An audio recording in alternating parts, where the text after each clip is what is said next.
여기서 중요한 게 워킹홀리데이 전에 2,530파운드 28일 동안 쥐고 있어야 된다 했잖아요. 그래서 영국 입국하기 전에 쥐고 있어야 되는 돈은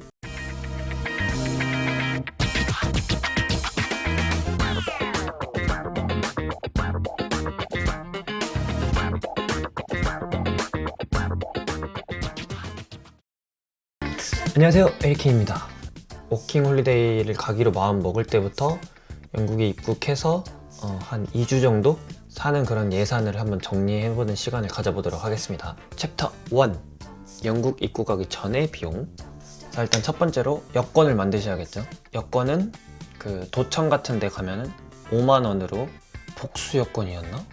그 한 10면짜리 있잖아요. 이런 신 여권이 있습니다. 이게 25칸 정도 있는 여권인데 여권 만드는 거 5만원. 비자 신청하실 때 그 워킹홀리데이 신청비 되지 않습니까? 워킹홀리데이 신청비가 제가 냈을 때는 45만원 정도 찍혔었어요. 그리고 의료보험비라고 있습니다. NHS인가 해가지고 다른 나라 워홀과는 다르게 영국은 꼭 그 의료보험비를 내야 돼요. 쓰든 안 쓰든 이렇게 선택사항이 아니라 다 이렇게 내야 된다고 합니다. 제 통장에 찍힌 거는 165만원 정도, 그걸 의무적으로 내야 돼요. 이 워홀 신청비랑 의료보험비는 2024년부터 조금 올라간다고 합니다. 근데 얼마나 오르는지는 아직 홈페이지에 안 나와 있어가지고 그건 확인해 보셔야 될 부분이고, 제가 어디 사이트에서 봤는데 600파운드 정도 더 늘어나는 것 같아요. 600파운드면 한 100만원 정도. 100만원이나 는다고? 좀 많이 느는데. 하여튼 그 네이버 카페에 있어요. 거기서 참고했을 때는 600파운드 정도 늘어나는 것 같아요. 그거 참고해 주시기 바랍니다. 그리고 신체 검사비 있습니다. 이제 강남 세브란스 병원이나 어디야 또 다른 데 세브란스 병원인데 거기서 지정 병원에서 이제 신체 검사를 받는데 엑스레이 한번 찍는데 108,000원 듭니다. 버스비 제외입니다. 저는 지방을 살기 때문에 왔다 갔다 하는 그런 버스비 제외하고 108,000원. 그리고 저는 1편에서 말씀드렸다시피 객담 검사를 추가로 했기 때문에 객담 검사가 33만원 정도 나옵니다. 그 가래 3번 더 뵀는데 33만원 정도 더 내야 됩니다. 보통은 안 걸리시겠죠. 근데 저같이 재수없는 경우에는, 재수없는 경우가 아니라 확실히 하려고 하는 거겠죠. 의도는 이해합니다만 그래도 33만원은 뼈 아프니까. 그 객단 검사비는 추가로 저처럼 하시는 분들만 해당되는 거고, 개인 보험비 있어요. 삼성화재나 어디였더라? 많이 하시는 데 있는데 아무튼 그런 데에다 개인 보험을 들잖아요. 1년 단위로 밖에 안 되더라고요. 저도 2년 하려고 했는데 뭐 연장하는지는 모르겠지만, 근데 저는 안 하고 왔습니다. 물론 사람 일은 어떻게 될지 모르지만 저는 특별히 이렇게 잔병이 많이 없어요. 저는 개인 상비약을 좀 많이 사왔습니다. 뭐 감기약부터 시작해서 지사제, 변비약, 소화제, 상처를 치료하는 그런 약들을 총 해서 저는 한 6만원 정도 개인 상비약 비용으로 썼고요. 조금 걱정되는 건 제가 여기서 축구를 너무 하고 싶은데 그거 했다 다리 부러지는 일 정도까지는 아니면 의료보험이 필요하지는 않을 것 같아요. 그리고 또 의무로 내는 아까 말했던 의료보험비가 있으니까.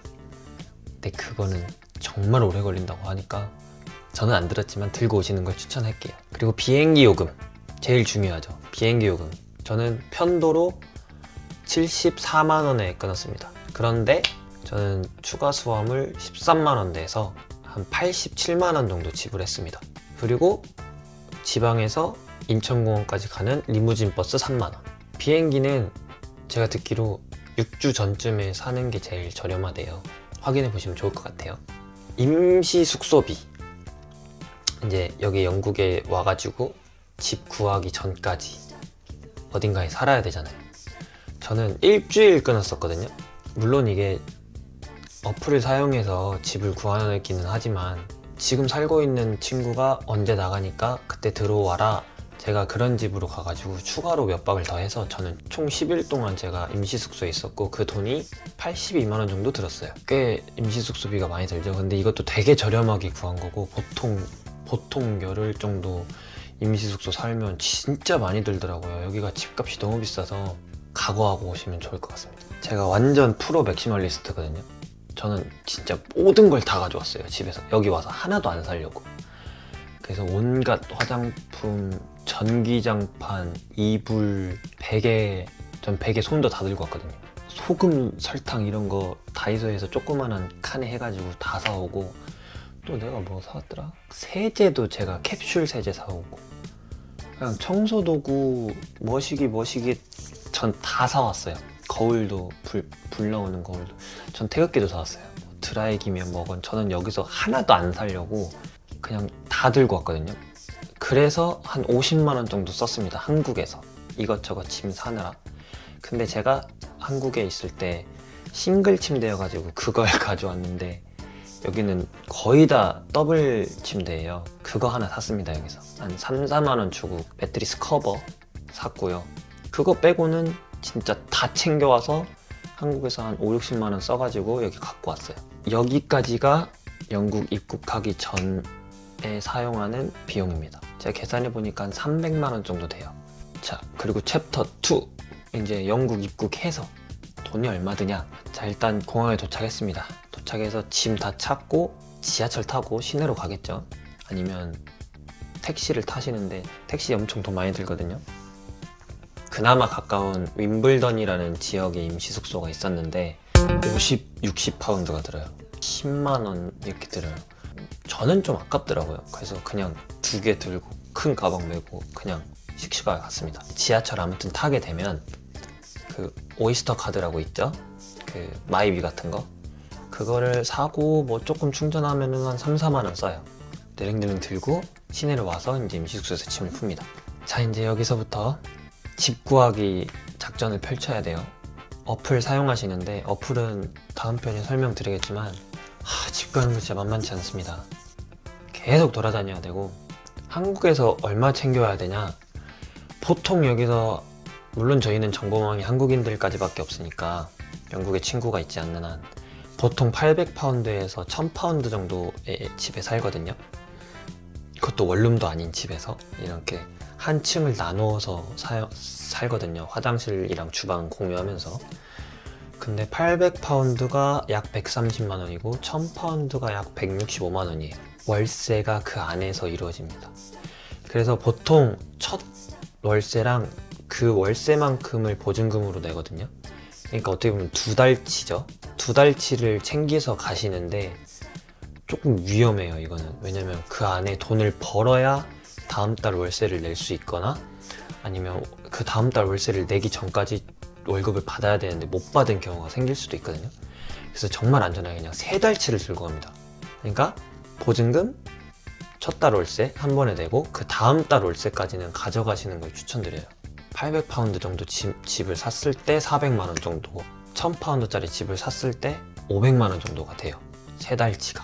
오버긴 합니다. 이건 좀 심한 것 같긴 해요. 근데 어떻겠어요, 여기 살아야 되는데. 보통 여기 사람들도 다 그 급여의 한 4, 50%는 집값으로 쓴다고 하더라고요. 그 다음에 식비는 하루에 절약을 해야 되니까 30파운드로 가정을 했을 때 그건 5만 원이라고 치고 각자 계산하시면 됩니다.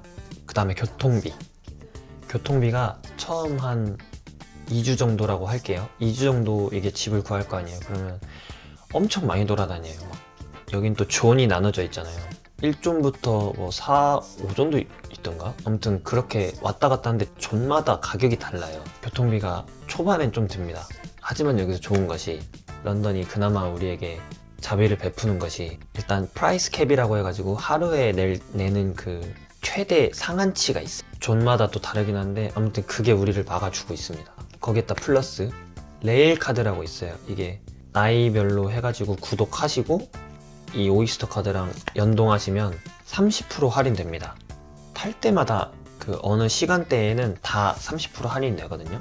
그거랑 프라이스 캡까지 합쳐서 하면은 하루에 7파운드가 안 넘어요. 하루에 7파운드로 다 돌아다닐 수 있습니다. 그러니까 7파운드로 한 2주 정도 돌아다닌다고 치면 100파운드 정도 되거든요. 그럼 16만 5천 원쯤 됩니다. 그 정도, 집 구할 때까지는 그 정도 교통비 사용할 것 같고요. 그 다음으로는 개인 생활비는 뭐 축구를 보러 가신다거나 펍에 가신다거나 쇼핑을 하신다거나 관광을 하실 때 사용하는 돈이죠. 자, 여기까지가 제가 예상하는 그런 리스트들, 제가 사용했던 금액들이고, 간단하게 정리를 해보자면 총 910만 원이었어요. 근데 여기서 비자 신청비랑 의료보험비가 는다고 했죠. 얼마 늘어나는지는 나중에 공문 나와야 알겠고, 그것도 아까 저희 계산해봤을 때 한 100만 원 정도 되잖아요. 근데 처음부터 1000만 원이 아니고, 여기서 저희가 꼭 생각해야 되는 거, 영국 입국 전에 제가 처음에 챕터 1에 말했던 그거랑 저희 온라인 신청할 때 28일 동안 돈 가지고 있어야 되잖아요. 그게 한 450만 원 정도 되거든요. 그거 총 해서 영국 입국하기 전에 50만 원 정도는 가지고 있으셔야 돼요. 비네트 부착된 여권이 내 손에 들어오면 450만 원인데, 의무는 아니지만 그 비자 받기 전까지는 거의 쥐고 계셔야 수월하다. 총 1000만 원 정도 비용이 들 것이다. 거기에 저처럼 객단 검사하고 추가로 짐 붙이고 식비에 따른 여가비에 따른 그런 변동만 잘 계산하시면 예상 비용이 나올 겁니다. 다른 워킹홀리데이에 비해서 좀 많이 드는 편입니다. 자, 이번 편은 워킹홀리데이 신청할 때 비용과 그다음에 초기 정착 비용 정도까지 알아보는 시간을 가졌습니다. 영상이 도움이 되셨다면 좋아요와 구독, 알람 설정까지 부탁드리겠습니다. 다음 시간에 보도록 하겠습니다. 안녕.